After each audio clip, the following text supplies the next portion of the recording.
Ohio State completely dominates Penn State. I know everybody there at the end wanted that interception from Ohio State. If you took the negative 20, minus 20 on FanDuel, Joe and I both did. That was for sure.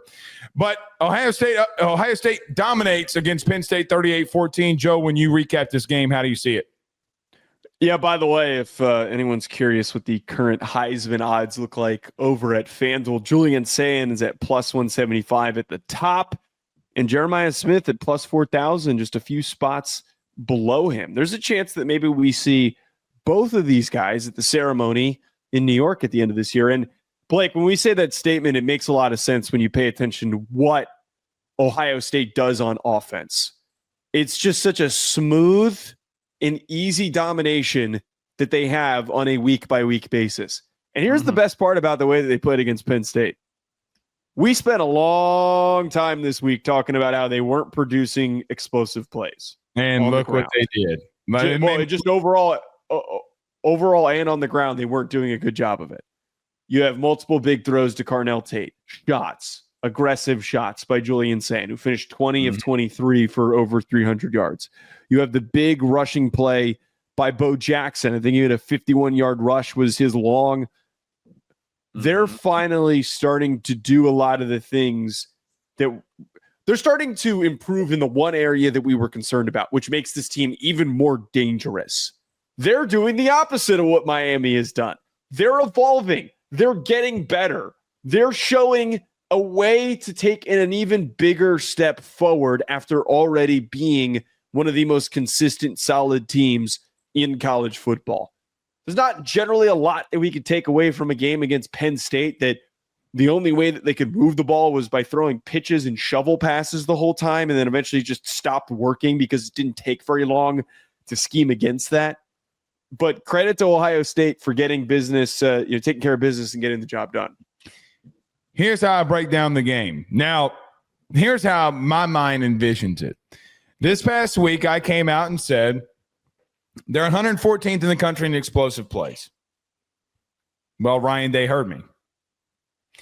I said, hey, you can't run the football. And I'm pretty sure Ryan Day watched Ruffino and Joe show. That's my story, and I'm sticking to it. Here's the real story of the game. Julian Sayin, more touchdowns than incompletions. That's it.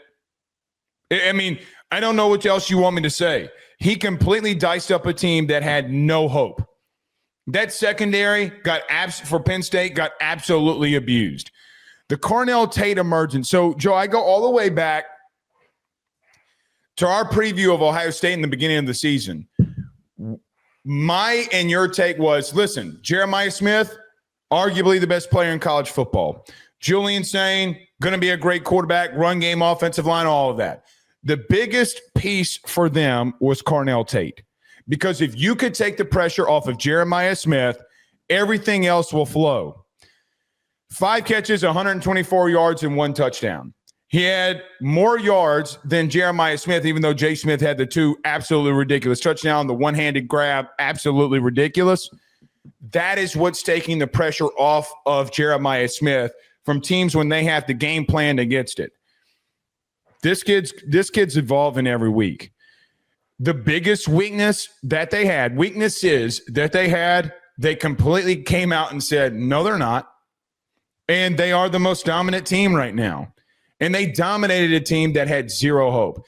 Joe, here's the thing for me. In the second half, 8.8 yards per play. Ridiculous. Absolutely ridiculous. I don't know where their weaknesses are. I mean, maybe the fumble that maybe should have been forward progression. I mean, maybe if you have some miscues, it's going to have to happen.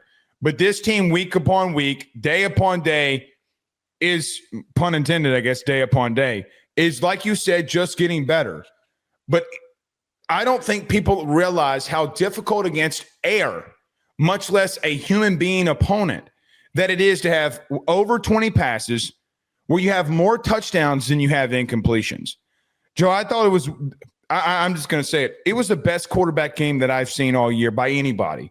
I think that there have been moments and times that Ty Simpson has done some spectacular things, but overall, Julian Sayin was in complete control, and look what happened when you found him a run game.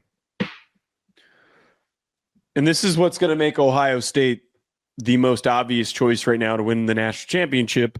When we start looking at these college football playoff brackets, we're going to get the first reveal this Tuesday. There's no debate on where Ohio State's going to land, but when we start to project like who goes the furthest, I don't see anyone legitimately at the current moment that challenges what Ohio State does. Mm-hmm. Maybe there's something that we're missing because what can Indiana show us? Can Indiana show us there's a chink in that armor? Right. Is there something that we don't know that an issue that they have that has not revealed itself because, and this is going to get misconstrued by Elks and the Ohio State contingent. I'm sure it is. Ohio State has not been challenged since the Texas game, so there has not been very many data points to prove what are your problems. We look at all the other top teams. Indiana, not a perfectly clean game against Oregon. We can look at and evaluate what's wrong with them. Alabama has had a couple of close games against some challenging matchups. We can evaluate the run game being an issue. Georgia, we just talked about their pass rush because there's been games where it hasn't shown up. All these top teams in the top 7, even in the top 10, most of them have tests that we can grab and look at and go, okay, in this test, they had this issue. This could show up in the future. Mm-hmm. Ohio State has dominated their way through the schedule against mid-level teams in the Big Ten for the most part. They look incredibly dominant, and they deserve credit for that. And they deserve credit to be acknowledged that they're kicking the crap out of everyone. To this point and at this point, there is no weakness that has revealed itself. I'm merely pointing this out because maybe something does later down the line, but that just doesn't seem to be the case. Well, it's going to.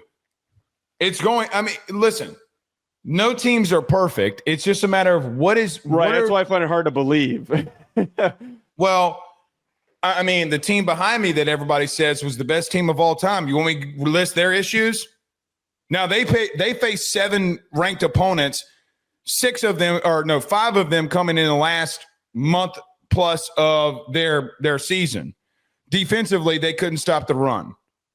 Okay. But they also face teams like Georgia. They face teams like Oklahoma. They face teams like Clemson, and with all those crazy athletes that they had.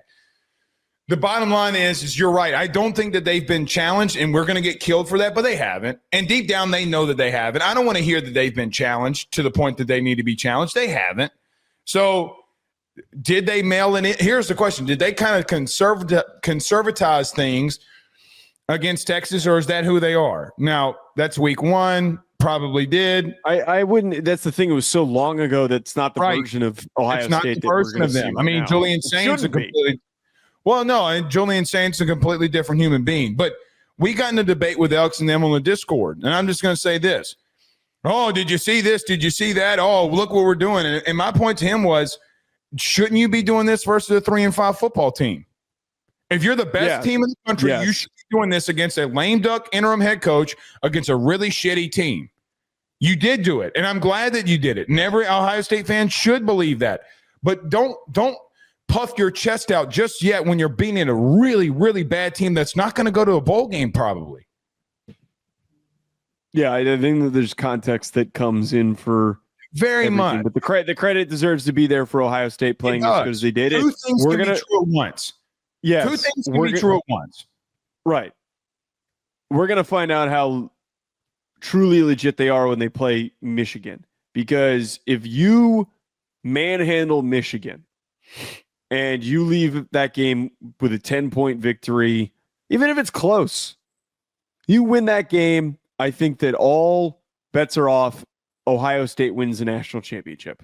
But we got to see how you show up on the road when you haven't been able to beat Michigan over the past couple of years, when Michigan is not, especially last year, Michigan wasn't very good. So that is what I think is going to be the true last test for them, because the next few games are Purdue, UCLA, and Rutgers. What a joke.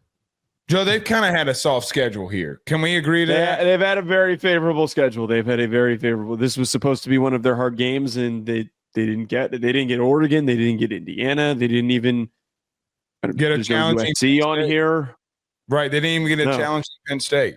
I mean, Joe, the best teams that they're going to play are going to be Michigan and Texas. Hey. Yeah, I don't.